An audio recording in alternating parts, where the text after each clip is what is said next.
السلام عليكم. النهارده إن شاء الله هاعلّمكم بقى طريقة جديدة للحواوشي سهلة وبسيطة خالص، مش مكلفة ومش بتاخد نُص ساعة في التحضير.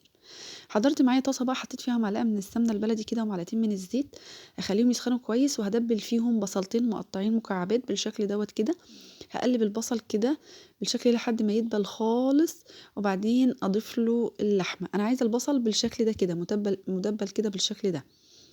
هاضيف له اللحمة بقى. طبعًا البصلاية بتبقى مسكّرة وطعمها جميل أوي لمّا باعملها كده. باعصّج اللحمة بالشكل دوّة بدل ما أعمل تعصيجة اللحمة ني في ني. هافكفك كده اللحمة بتاعتي بالشكل دوّة واحاول أخلطها بالبصل كده واحط لها التوابل بقى الزنجبيل والقرفة والبابريكا وفلفل أسمر، معلقة من كل حاجة، وده معايا فلفل حامي وفلفل رومي مع فص من التوم مقطّعاه مكعبات برضه.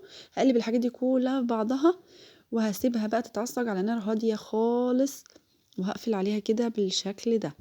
ما بتاخدش 10 دقايق وبتكون اتعصّجت كده، شايفين الشكل الجميل ده والريحة جميلة وخطيرة بصراحة، فص التوم مخلّي لها ريحة جميلة مع الفلفل الشطة والبارد.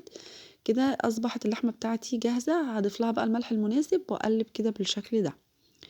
حضّرت بقى عيش بلدي كده طازة، بافتحه بقى فتحتين بافتحه كده بالشكل دوّة، بادخّل العيش في بعضه كده بعد ما أفكفكه من بعضه، باخلّيه بالشكل دوّة عشان العيش بتاعي يبقى محمّل ما يتهريش مني لمّا أحط اللحمة أو تنزّل مَيّة أو فيها السمنة بتاعتها.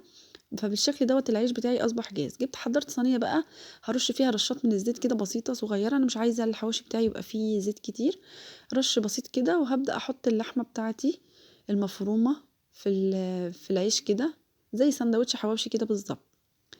أيوه هاملى العيش كده باللحمة بالشكل دوّة. لو عايزة أضيف جزر مبشور ماشي ممكن الطريقة دي تنفع، بس هي أنا بافضّلها كده بصراحة، ما بتغيّرش طعم اللحمة بتبقى جميلة.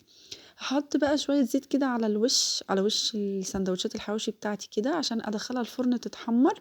أنا دخّلتها الفرن دلوقتي أهوّة، علّيت الشواية، لو في الفرن العادي بنفتح الشواية ومن فوق ومن تحت وبعدين أقلّب بعد ما الوش يتحمّر، بس أنا باحب أحمّر الوش بس عشان الأطفال ويبقى من ورا كده طري شوية. شايفين متحمّر إزاي الوش وريحته جميلة، وبصراحة الفطار أنا عاملاه قبل المغرب بنُص ساعة. ده شكل الوصفة بتاعتنا بقى، لو عجبتكم ما تنسوش تدعمونا بلايك وشير وسبسكرايب، ونتقابل على خير في وصفة جديدة مفيدة من وصفات مطبخ أسماء وسلمى.